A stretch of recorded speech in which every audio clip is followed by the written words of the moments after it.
Minasan konnichiwa. Empezamos hoy la segunda temporada de Kanpeki y en este primer episodio de la segunda temporada vamos a hablar sobre dos tradiciones japonesas que nos vendrá muy bien conocer para el otoño. Estás escuchando Kanpeki, el podcast de la Academia de Japonés Yo Te Formo, con la producción de Laura Marsella y Jesús López.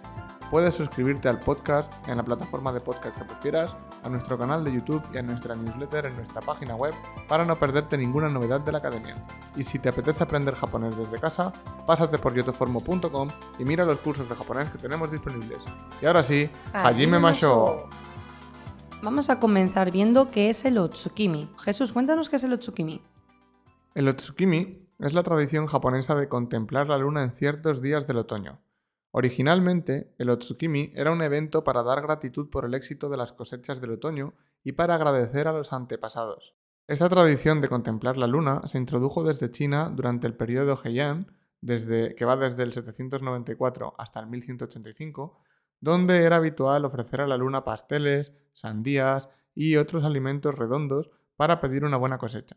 En aquella época, el Otsukimi era un pasatiempo para los aristócratas, donde se dice que contemplaban la luna reflejada en el agua y en el sake, mientras celebraban fiestas en barcos, escuchaban música, recitaban poesía. En el periodo Edo, que va desde el 1603 al 1868, la tradición del Otsukimi se extendió al público en general, y al ser una época de recogida de cosechas, se convirtió en una ocasión para expresar alegría y gratitud por la cosecha. Laura, cuéntanos, ¿cuándo se celebra el Otsukimi?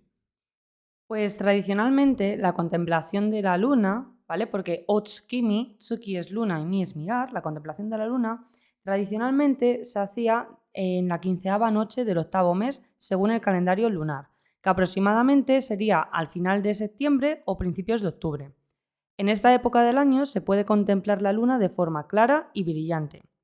Además de Tsukimi, escucharemos a menudo el nombre de Yugoya, otra forma en que se le llama a esa tradición de contemplar la luna, por el hecho de que esta celebración tenía lugar en la noche 15.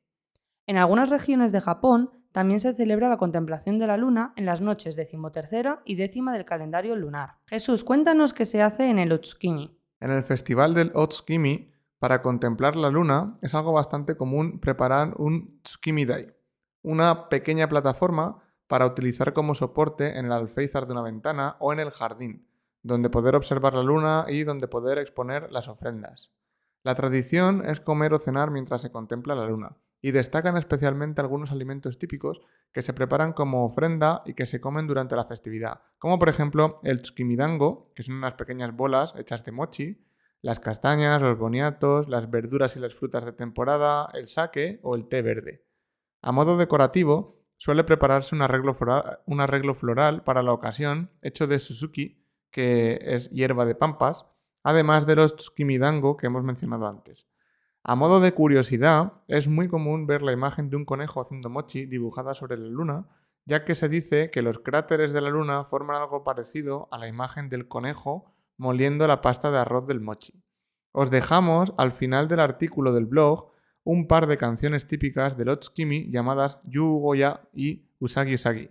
Vamos a hablar ahora de la otra parte del artículo, de la otra parte del podcast que vamos a dedicar al otoño. Laura, vamos a hablar sobre el Momiji-gari. Bien, vamos a empezar viendo primero qué es el Momiji. El Momiji es la palabra japonesa que se utiliza para referirse al follaje del otoño. Además de Momiji, veremos que se utiliza a menudo otra palabra que se dice Koyo. Ambas palabras indican ese follaje tan característico del otoño japonés, con las hojas de arce rojizas y amarillas típicas de la imagen de Japón en los meses de octubre a diciembre, dependiendo de la zona. En cuanto a lo que viene siendo las palabras, como curiosidad, se puede escribir Koyo con el kanji de rojo carmín, es decir, primero el kanji de rojo y el segundo el de hoja, o con el de amarillo, primero el kanji de amarillo y luego el de hoja.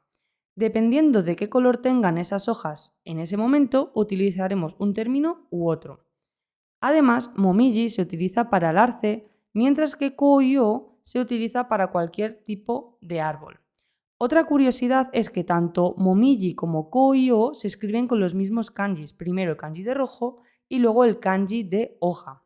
De la palabra momiji deriva la palabra japonesa momiji gari, que esto es lo que nos estaba preguntando Jesús, es lo que me acaba de preguntar, ¿no?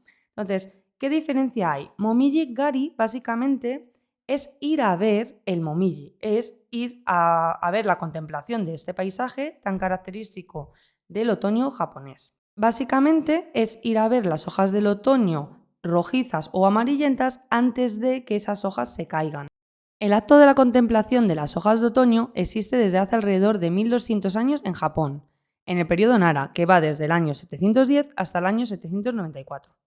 Esto se sabe porque se han encontrado textos de la época donde ya se mencionaban las palabras koi-o y momichi, aunque todavía no era considerado un evento importante. Ni siquiera lo era en el periodo Heian, que va desde el 794 hasta el 1185, donde la gente tenía que ir expresamente a la montaña para poder disfrutar del momiji, que llegó a ser un evento público. Además, existe la teoría de que la gente de aquella época sentía en el rojo de las hojas del otoño la fugacidad de la vida, por lo que al contemplar el momiji sentían que el invierno llegaría pronto y que las hojas caerían de los árboles. No fue hasta la época Muromachi, que va desde el 1336 hasta el 1573, que la gente empezó a disfrutar más en serio de la contemplación de las hojas del otoño. Más adelante, en el periodo Edo, que va del 1603 al 1868, la contemplación de las hojas del otoño se empezó a hacer popular entre la gente común. Empezaron a ser populares los viajes entre el público en general, provocados por los libros que guiaban a la gente a lugares de interés famosos, como por ejemplo el Miyako Meisho Zuai, donde se presentaban lugares famosos por su follaje otoñal. Esta forma de disfrutar del follaje otoñal es exactamente la misma que la de otros eventos modernos, como por ejemplo la del Ohanami, y el concepto que existía de contemplar las hojas otoñales en el periodo Edo era el de simplemente disfrutar de los colores otoñales, independientemente de las creencias religiosas. En la actualidad, la gente disfruta del sabor del otoño mientras contempla el paisaje colorido tan característico de esta época del año. Y como curiosidad, en la palabra momiji-gari, la parte final del gari significa caza o recolección. Originalmente, esta palabra, que realmente se lee sin tenten, sería kari, si la escribimos sin momiji a la izquierda. La palabra kari se utilizaba para la captura de animales grandes, es decir, bestias, y poco a poco se amplió su significado para referirse a la captura de animales pequeños, aves silvestres y para la recolección de frutas. Con el tiempo, la palabra kari pasó a utilizarse también para referirse a la observación de las hojas y flores del otoño, y ha llegado ese significado hasta la actualidad. Una cosa más, Laura, ¿cuándo y cómo se puede ver el momiji en Japón? La temporada de follaje otoñal varía de una región a otra, pero generalmente va de septiembre a diciembre, todo dependiendo de la zona. El otoño es también la estación en la que se pueden experimentar las delicias de alimentos como los fideos de trigo sarraceno, las setas, las castañas y los boniatos, entre otros. A eso es a lo que le llamamos el sabor del otoño. ¿Qué podemos hacer para disfrutar mejor y en profundidad ese momiji? Pues podemos disfrutar obviamente mirando las hojas otoñales y el paisaje de otoño, podemos saborear estas comidas típicas que he mencionado antes, podemos ir a hacer senderismo, que por cierto se está volviendo muy popular en Japón, ir a hacer senderismo mientras vemos el momiji. También podemos disfrutar de las hojas del otoño mientras nos tomamos un té o mientras nos bañamos en aguas termales. Esas son solo algunas de las cosas que podemos hacer para disfrutar el momiji en Japón. De momento, hasta aquí. Esperamos que os haya gustado este episodio del podcast y si es así, recuerda suscribirte en tu plataforma de podcast preferida o en nuestro canal de YouTube. Y si te apetece estudiar japonés, pásate por yoteformo.com y contacta con nosotros. Nos vemos en el próximo episodio. ¡Matane!